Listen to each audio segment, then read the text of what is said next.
جو حضور کی پناہ میں آ جاتا ہے نا وہ بچ جاتا ہے۔ اللہ کرے آپ کو سمجھ آئے میری بات کی۔ جو حضور کی پناہ میں آ جاتا ہے وہ جو دنیا دار رہتا ہے، مالدار رہتا ہے، حضور کی پناہ میں نہیں آتا وہ بے سکون رہتا ہے۔ فرماتے ہیں یہاں دنیا میں بھی حضور کی پناہ میں آ جاؤ، آج لے ان کی پناہ۔ اور آج دلیل آپ نے ابن ماجہ کی حدیث لکھی ہے، حضرت تمیم داری حدیث کے راوی ہیں، اعلیٰ حضرت نے لکھی ہے۔ فرماتے ہیں جو حضور کی پناہ میں آیا بچ گیا۔ دلیل دیتے ہیں، فرمایا انسان جانور بھی آتے تھے تو بچ جاتے تھے۔ حضرت تمیم داری رضی اللہ تعالیٰ عنہ فرماتے ہیں کہ ہم کھڑے تھے، ایک اونٹ دوڑتا ہوا آیا، نبی کریم صلی اللہ علیہ وسلم کے پہلے اس نے قدموں پہ سجدے کیے۔ صحابہ کہنے لگے حضور ہمیں بھی اجازت دیں۔ فرمایا وہ تو بے زبان ہے، اسے تو پتہ کوئی نہیں، پیش نظر ہے وہ نو بہار، سجدے کو دل ہے بے قرار، روکیے سر کو روکیے یہی تو امتحان ہے۔ فرمایا اسے کیا پتا، تم تو مکلف ہو شریعت کے، تمہیں اجازت نہیں ہے۔ اور اعلیٰ حضرت نے 2 ٹوک لکھا ہے، فرمایا سوائے خدا کے کسی کو تعظیمی سجدہ بھی حرام ہے۔ یہ نوٹ کر لیں میری بات۔ اور اعلیٰ حضرت نے فتاوی رضویہ میں لکھا ہے کسی قبر پہ جاؤ تو 4 ہاتھ دور کھڑے رہو۔ اللہ کرے آپ کو سمجھ آئے، کتنے ہاتھ؟ 4 ہاتھ دور کھڑے رہو، سورۃ فاتحہ پڑھو، درود شریف پڑھو، جس قبر پہ گئے ہو ان کی روح کو اصال ثواب کرو، ان کے وسیلے سے دعا مانگو۔ اعلیٰ حضرت فرماتے ہیں قبر کو سجدہ بالاتفاق حرام ہے، طواف قبر کا کرنا بالاتفاق حرام ہے، بوسہ لینے میں اختلاف ہے کہ جائز ہے کہ ناجائز ہے، لیکن بوسے سے بھی چونکہ شک پڑتا ہے تو فرماتے ہیں احمد رضا کی رائے یہ ہے کہ بوسہ لینے سے بھی بچا جائے۔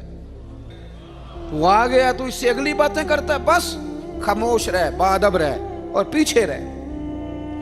تو حضرت تمیم داری کہتے ہیں یہ حدیث اعلیٰ حضرت نے لکھی ہے لمن والعلا میں، فرماتے ہیں کہ اونٹ نے پہلے سجدہ کیا، قدم چومے، پھر اس نے حضور کے کان میں کوئی بات کہی۔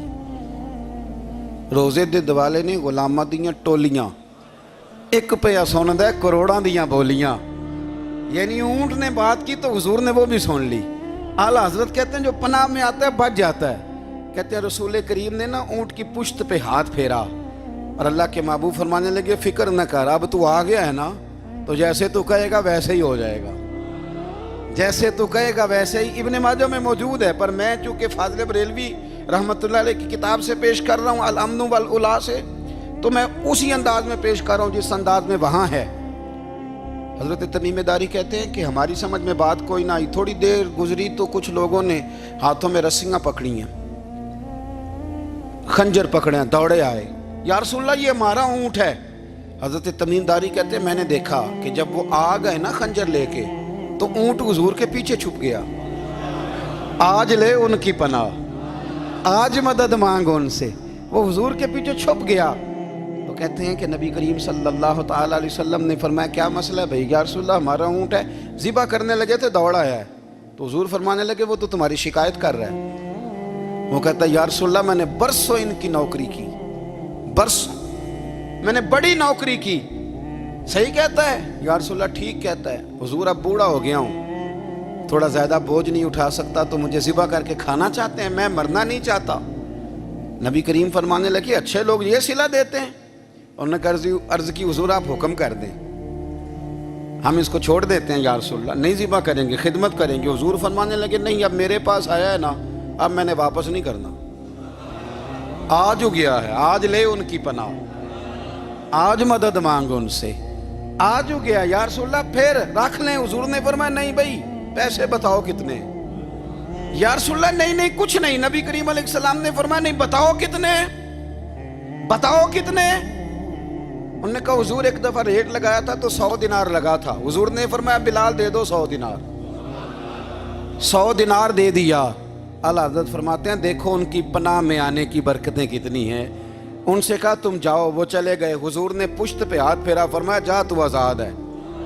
حضرت تمیم داری کہتے ہیں وہ پہلے گیا پھر پلٹ کے آیا، اس نے نبی پاک کے کان میں کو بات کی، کئی باتیں کی، پر میں ایک بات کرتا ہوں، کئی باتیں کی، ایک بات کی تو حضور رو پڑے۔ اونٹ چلا گیا، ہم نے عرض کی حضور یہ کیا کہہ گیا ہے؟ تو محبوب فرمانے لگے یہ کہہ گیا یا رسول اللہ جس طرح آپ نے مجھے چھری سے بچایا ہے میں دعا کرتا ہوں اللہ آپ کی امت کو جہنم سے محفوظ فرمائے، اللہ جہنم سے بچائے آپ کی امت کو، اس طرح مجھے چھری سے آپ نے محفوظ کیا۔ اعلیٰ حضرت فرماتے ہیں کن چکروں میں پڑے ہوئے ہو، کن چکروں میں؟ پیسوں کی پناہ لیتے ہو، عہدوں کے پیچھے چھپتے ہو، دولت کے پیچھے چھپتے ہو، تعلقات کے پیچھے چھپتے ہو۔ فرمایا مصیبت آئے گی تو یہ سارے ہٹ جائیں گے۔ اگر پناہ لینی ہے تو مدینے والے محبوب کی پناہ لو، دروازہ رسول پہ آؤ، نبی کریم کی بارگاہ میں جھکو، حضور سے پیار کرو۔ اعلیٰ حضرت فرماتے ہیں محبوب کا ادب کرو، رسول اللہ کی غلامی کرو۔ فرماتے ہیں پھر کے گلی گلی تباہ، ٹھوکریں سب کی کھائیں کیوں، دل کو جو عقل دے خدا تو تیری گلی سے جائے کیوں۔ اور فرمانے لگے جان ہے عشق مصطفیٰ، روز فزوں کرے خدا، جس کو ہو درد کا مزہ وہ ناز دوا اٹھائے کیوں، جس کو ہو درد کا مزہ وہ ناز دوا اٹھائے کیوں۔ انہوں نے محبوب کریم کی محبت کا پیغام دیا، صحابہ کی محبت کا، بولیے صحابہ کی محبت کا پوری کتاب لکھی حضرت صدیق اکبر جناب عمر کے فضائل پر۔ اور مزے کی بات یہ ہے کہ اعلیٰ حضرت نے نا اردو شاعروں میں سے کسی کو توفیق نہیں ہوئی حضور کو شہنشاہ کہنے کی، اعلیٰ حضرت نے کہا میرے نبی شہنشاہ ہیں۔ دلیل کیا دی؟ فرمانے لگے پڑھو ترمذی، حضور نے فرمایا میرے دو وزیر زمینوں میں ہیں، دو آسمانوں میں ہیں۔ زمین کے دو وزیروں کے نام ابو بکر اور عمر ہیں، آسمان کے دو وزیر ہیں جبریل اور میکائیل۔ تو اعلیٰ حضرت کہنے لگے حضور وزیر تو کسی شہنشاہ کے ہی ہوتے ہیں، پھر کہہ لو نا شہنشاہ۔ تو پھر فرمانے لگے حاجیو آؤ شہنشاہ کا روضہ دیکھو، حاجیو آؤ شہنشاہ کا روضہ دیکھو، کعبہ تو دیکھ چکے اب کعبے کا بھی کعبہ دیکھو، کعبہ تو دیکھ چکے اب کعبے کا بھی، غور سے سن تو رضا کعبے سے بھی آتی ہے صدا، میری آنکھوں سے میرے پیارے کا روضہ دیکھو۔ اعلیٰ حضرت نے ساری زندگی اور صحابہ کرام کی بات کی، اہل بیت کی بات کی، اولیاء کی بات کی، صوفیاء کی بات کی، دفاع کیا سب کا، سب کے شانوں میں لکھا، امت کو بتلایا کہ اپنے بزرگوں سے جڑے رہو گے تو بچے رہو گے۔ اعلیٰ حضرت نے طنز کرنے سے، تنقید کرنے سے، بلا وجہ غلطیاں نکالنے سے اور ایک دوسرے پر لان تان کرنے سے ہمیں بچنے کو کہا۔ اعلیٰ حضرت فرماتے ہیں کوئی علم اگر آ جائے نا تو اس کا معنی یہ نہیں کہ سب کو جاہل سمجھ لینا چاہیے۔ سمجھ آ رہی ہے میری بات کی؟ ہم جس شعبے میں بھی ہوتے ہیں نا سامنے والے کو ان پڑھ سمجھتے ہیں۔ مولویوں کے بارے میں بعض لوگوں کا خیال ہے کہ یہ پتہ نہیں کون سی مخلوق ہے، ان کو کیا پتہ دنیا داری کا۔ میں صحیح کہہ رہا ہوں۔ اسی طرح جو میرے شعبے سے تعلق رکھنے والے لوگ ہیں وہ کہتے ہیں شاید سارے تاجر دو نمبر طریقے سے ہی مال کماتے ہیں۔ یہ ہو نہیں سکتا، ایسا ہو نہیں سکتا۔ ہمیں نا دوسروں کی اہمیت کی خبر رکھنی چاہیے۔ ہم ایک دوسرے سے پیار، ہم طنز کرتے ہیں، تنقید کرتے ہیں۔ فاضل بریلوی منع کرتے تھے، آپ فرماتے ہیں یہ طریقہ درست، ہم جب غلطیاں نکالنے پہ جاتے ہیں تو معاذ اللہ اتنا اوپر بن جاتے ہیں کہ معاذ اللہ ثم معاذ اللہ اللہ رسول تک پہنچ جاتے ہیں۔ اعلیٰ حضرت کے زمانے میں ایک شخص نے کہہ دیا نبی پاک کا خیال آئے تو نماز ٹوٹ جاتی ہے۔ عقل ہے نا جی، جہاں مرضی لے جاؤ۔ وہ کہنے لگا جی میں نے خالص اللہ کے لیے پڑھنی ہے نا فلسفہ عجیب، نبی پاک کا خیال آئے تو نماز۔ اعلیٰ حضرت فرمانے لگے تو بڑا ہی پاگل ہے، جب تو کہے گا السلام علیکہ ایھا النبی، خیال آئے گا کہ نہیں؟ فرمانے لگے تو بڑا ہی نادان ہے، جب تو کہے گا اللہم صلی علی محمد وعلی، خیال آیا کہ نہیں آیا؟ فرمانے لگے تو نبی پاک کی بات کرتا ہے، نماز میں تو ابا اماں کا بھی خیال آتا ہے، ربنا اغفر لی والی والدیہ۔ فرمانے لگے ربے کے خیال سے نہیں ٹوٹتی تو مدینے والے کے خیال سے کیسے ٹوٹ گئی؟ فرمانے لگے بڑا ہی بیوقوف ہے تو۔ اعلیٰ حضرت فرمانے لگے تو کہتا ہے حضور کا خیال آئے تو ٹوٹ جاتی ہے۔ فرمانے لگے جب تک حضور کا خیال آئے نہ نماز ہوتی نہیں، جب تک حضور کا خیال نہ آئے نماز ہوتی نہیں، سوال ہی نہیں پیدا ہوتا۔ لوگوں نے کہا جناب وہ کس طرح؟ تو اعلیٰ حضرت فرمانے لگے اللہ نے کہا قرآن میں واقعی الصلاۃ، نماز پڑھو، یہ نہیں بتایا کتنی پڑھنی ہے، اور یہ بھی نہیں بتایا فجر کی کتنی پڑھنی ہے، یہ بھی نہیں بتایا ظہر کی، یہ بھی نہیں بتایا قیام کیسے کرنا ہے، ہمیں یہ بھی نہیں بتایا رکوع کیسے کرنا ہے۔ ہمیں پتہ کیسے پتہ چلا؟ جب صحابہ نے کہا نا رب کہتا ہے نماز پڑھیں تو کیسے پڑھیں، تو حضور فرمانے لگے سلو کما رأیتمونی اصلی، نماز اس طرح پڑھو کرو جس طرح مجھے پڑھتے ہوئے دیکھتے ہو۔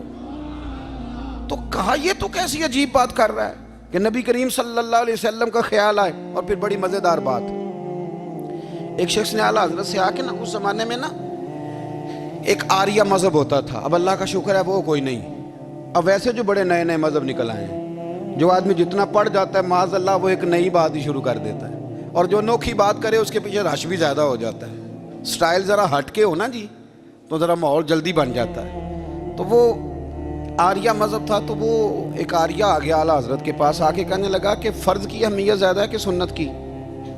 تو اعلیٰ حضرت فرمانے لگے بھئی اہمیت تو فرض کی زیادہ ہے. تو کہنے لگے آپ کا وضو تو پھر سنت سے شروع ہوتا ہے, وضو میں پہلا فرض ہے منہ دھونا, اور آپ سب سے پہلے ہاتھ دھوتے ہیں, یہ بھی سنت. ناک میں پانی ڈالنا یہ بھی, کلی کرنا یہ بھی.